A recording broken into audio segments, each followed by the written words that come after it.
여러분 안녕하십니까? 오늘 3월 5일 실버피아 뉴스 아침 방송을 시작하겠습니다. 잠깐 늦었죠. 세팅을 해놓고 방송 세팅해놓고 옆에 갔다 왔더니 시간이 좀 걸린 것 같습니다. 사과드립니다. 오늘 소식은 드디어 이 보건복지부가 마녀사냥을 시작한 것 같습니다. 이 마녀사냥이라고 하는 것은 어떤 특정한 목적을 가지고 마치 일부 조그만 잘못된 것이 있으면 전체가 잘못된 것이냐 포장하는 그런 기술입니다. 그래서 얼마 전에 이제 어린이집들이 반발을 좀 하니까 어린이집 교사가 아이들을 폭행한 것들을 크게 부각시켜서 잘못된 거죠. 물론 잘못된 건데 그래서 어린이집이 좀 말을 못하게 만드는 그런 것도 있고, 지금 이제 노인 장교환 기관 쪽도 비슷한 일들이 벌어지고 있습니다. 말하자면 이제 재무규칙, 노인 장교환 보험법 개정 법안을 민간 단체들이 반대를 하고 있으니까 며칠 전부터 이 마녀 사냥이 시작된 듯한 그런 보도가 언론을 통해서 많이 보도되고 있습니다.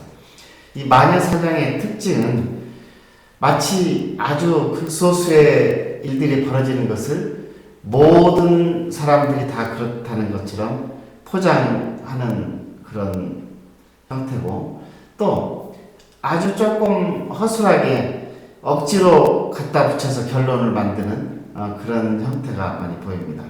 그래서 오늘 그 중요 뉴스는 어제 7시 뉴스에 보면 SBS에서 노예 같은 삶, 최저임금 받는 요양보호사라는 방송이 나갔습니다. 이 방송의 취지는 노인 요양시설의 문제점을 살펴보는 그런 순서로서 요양 서비스의 질을 높이기 위해서 노인들을 직접 돌보는 요양보호사들의 역할이 중요하다고 전제하면서 이들의 처우가 매우 부당하다고 그렇게 말을 하고 있습니다. 이제 그 기자가 50대 요양보호사가 최근 노동부에 진정서를 냈다. 그런데 1년간 격일 근무를 해왔는데 휴식 시간을 11시간으로 계산해 임금을 적게 줬기 때문이다. 그리고 이제 그 요양보호사는 뭐라고 하냐면 휴식 시간이 따로 없기 때문에 저녁 때 마지막 케어를 하면 녹초가 된다. 잠자리 준비를 하면 녹초가 된다라고 표현하고 있습니다.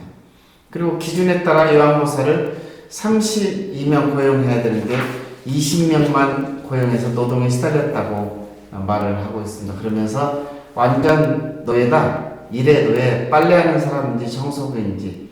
그런데 월급은 시간당, 지난해죠. 시간당 최저임금이 5,210원이기 때문에 한 달 평균 130만 원대에 불과하다라고 얘기를 하고 있습니다. 그래서 요양보호사가 계속 월급이 더 거기서 거기다 120만 원 받고 하는 사람도 있고 110만 원 받고 하는 사람도 있고, 요양보험 수가위원회가 임금 178만 9천 원도 제대로 책정했는데 그걸 주지 않고 있다라고 얘기를 하고 있습니다. 또 요양보호사가 이제 뭐라고 하냐면 혼자서 30명을 라운딩을 돌아야 되는 거다. 밤에 만약에 급한 상황이 될 때는 너무 위험한 상황이다라고 얘기를 하면서 마지막으로 이렇게 얘기합니다. 김진수 연세대 사회복지대학원장이 가장 근본적인 것은 회계 투명성이라고 하는 거다. 노인 장기요양 보험의 공급 주체들에 대한 회계를 투명화해야 한다고 하는 것이라서 이제 앵커가 요양시설에 지원된 인건비나 운영비에 대한 철저한 회계와 관리 감독이 시급하다. 이 한번 얘기 들어보시면 아시겠지만 명확하게 마녀사냥 아닙니까? 이 요양보호사의 질문이나 요양보호사 얘기나 말이 안 되는 부분이 있습니다.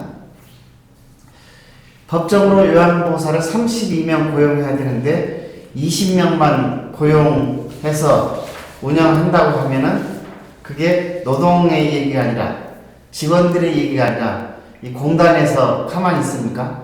매달 이 인건 누가 이랬다고 하는 것을 신고하고 거기에 맞게 안 하면 현조사까지 해서 거의 그런 일은 있을 수가 없는 것이죠. 그러니까 이제 방송 만드는 사람도 잘 만들어야 되는데 일방적인 내용을 안 들어보고 하기 때문에 이런 문제가 생기고 있죠. 또 요양보험 수가위원회가 임금 178만 9천 원을 책정을 했다고 하는데 대한민국 요양보험 수가위원회라든지 장기요양위원회가 요양보호사 임금을 178만 9천 원을 책정한다고 하는 자체가 있을 수 없는 얘기입니다. 각 시설마다 요양보호사 근무 체제가 다르고 그리고 그 형태가 다르기 때문에 그 얘기가 달라질 수밖에 없죠. 그리고 혼자서 30명을 라운딩 한다고 하는 것도 이게 어느 상태에 있느냐에 따라서 굉장히 달라지는 얘기입니다. 이 낮에 30명을 라운딩 한다는 건 말이 안 되고 저녁에 자면서 수면 때는 법적으로 그렇게 돼 있죠. 야간 근무 인원이라는 것은 주로 자기 때문에 그렇게 그런가. 그 다음에 갑자기 뜬금없이 요양보호사 임금을 가지고 갑자기 어느 연결고리도 없이 회계 투명성이 안 돼서 공급주체대란 회계 투명성을 강화해야 된다라고 연세대 사회복지대학원장이 말을 합니다. 그게 어떤 근거로 얘기를 하는지 이런 내용들은 이제 SBS 담당 기자하고 PD에게 우리가 질문을 하고 거기다 항의를 해야 될 것 같습니다.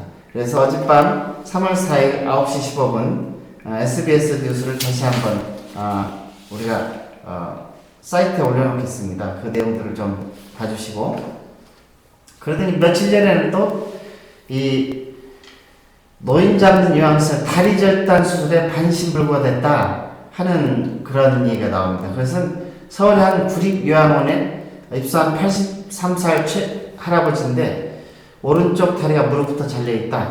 그 원인은 2년 전에 요양보호사 찜질팩을 다리에 얹어놓고 방치해 3도 화상을 입어가지고 이런 문제가 생겼다고 얘기를 하고 있습니다. 그리고 요양원 측은 요양보호사를 해고하고 치료비는 보험사에 떠넘겼을 뿐 책임있는 보상 조치는 취하지 않고 있다라고 얘기하고 있습니다. 자, 이것도 말이 안 되는 얘기입니다. 우선 구립요양원에 있기 때문에 민간시설에 해당되는 얘기는 아니지만 다 같이 요양시설에 같은 문제라고 보는데 잘못된 요양보호사를 해고하는 것은 그 회사의 그 시설의 그 결정 사항이고 피해가 되면 시설들은 굉장히 비싼 보험료를 지금 부담하고 있습니다. 그 보험료 안에는 치료비와 보상까지 다 포함되어 있는 그런 계약을 하고 있는 것이지 그래서 보험에 의무적으로 들게 하고 있는 것이죠. 그래서 시설에서 별도 보상을 해야 된다 하는 것은 그건 말이 안 되는 거라는 거죠.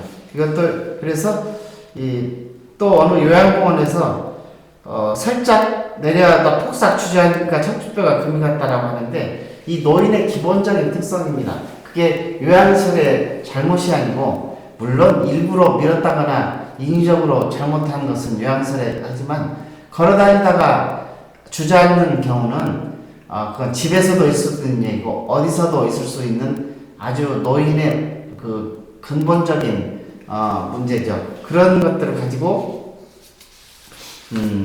이게 요양시설의 잘못이다라고 하는 마녀 사냥 이것은 문제가 있다고 봅니다.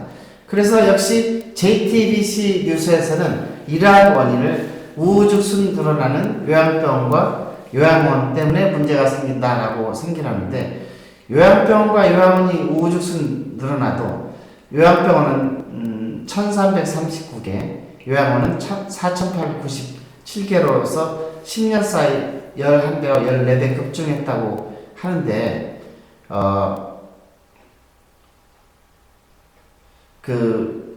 요양병원이 신고만 하면 설립이 운영이 가능하기 때문에 이런 문제가 생긴다 이렇게 말을 하고 있습니다.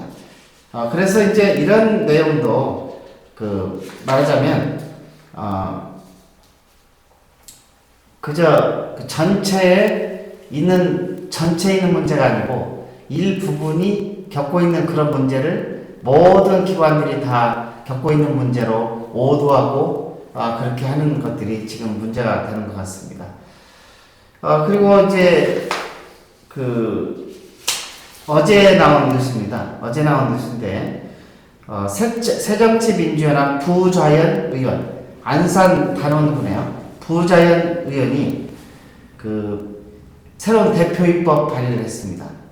그런데 지금 현재는 장교양 기관을 운영하다가 행정 제재 처분을 받으면 그 효과라는 게 1년간 승계되죠.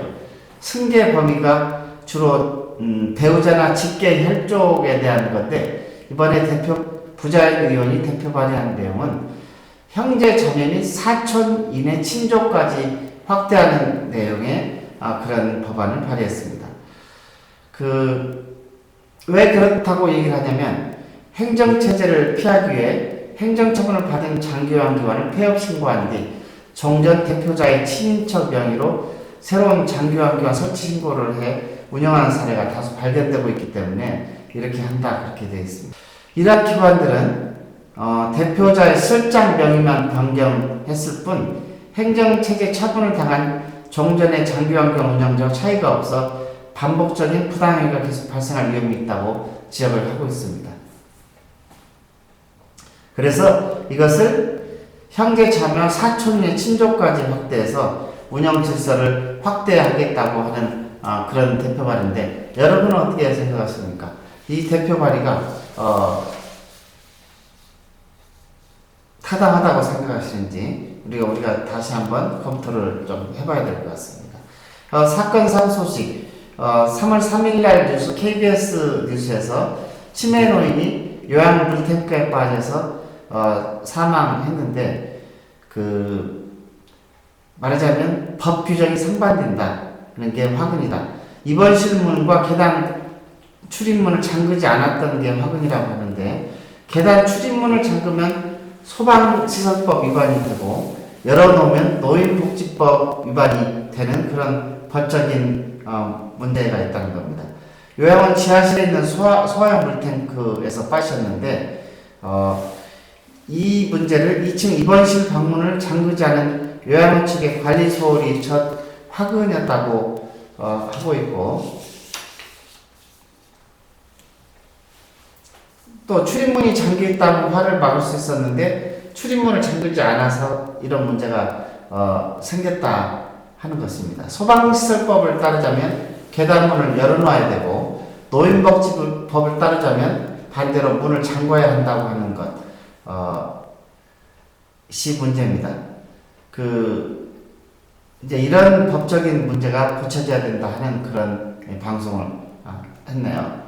그리고 이제 오늘 마지막 소식은 지난 1월 달에 있었던 건데, 사천시의 사회복지법인이 예를 들어서 기관 지정 취소 처분을 받았던 모양입니다. 근데 그것은 이제 1회 급여 수가를 부당 청구하는 것이 현지조사를 통해서 발견이 돼서 거기에 행정 처분을 받았는데, 그 소송을 낸 결과 기관 1회 요양급여를 1차례 부당 청구한 사실이 적발된 노인 장교양기관에 대한 기관 지정 취소 처분은 가혹하다, 이런 판결이 났고, 그 다음에 공단의 환수는 적합하다, 이런 판결이 나왔습니다. 최근의 판례를 보면 그런 기관 지정 취소, 영업 취소 이런 것들이 가혹하기 때문에 부당하다라고 하는 판결이 나오기 시작했고, 그 대신 공단의 환수는 적정하다, 이런 판결인 것 같습니다. 이게 판례의 흐름이기 때문에 이런 판례에 조심해야 될 것 같습니다. 자, 이제 우리가 이 보건복지부의 마녀사냥, 이것은 장기요양보험법 일부 개정 법안이 저지하고 깊이 연관된 그런 겁니다.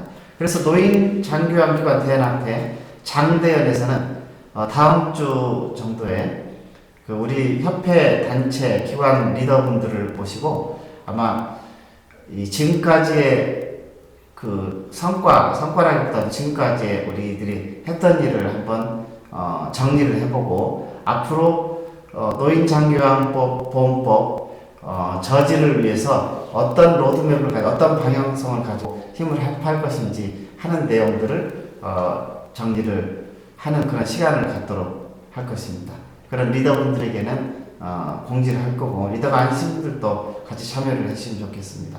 오늘 아마 2시에 국회 도서관 소회실에서, 대회실에서 그 한국 민간 재가기관 연합회 한재연 협회 창립 발기대가 협회 창립 회의가 있는 것 같습니다. 그래서 관심 있는 분들 많이 참석을 해주시기 바랍니다. 오늘 아침 소식 여기서 마치겠습니다. 또 내일 뵙겠습니다. 오늘 아침, 오늘 하루 편안한 하루 되시기를 바랍니다. 감사합니다.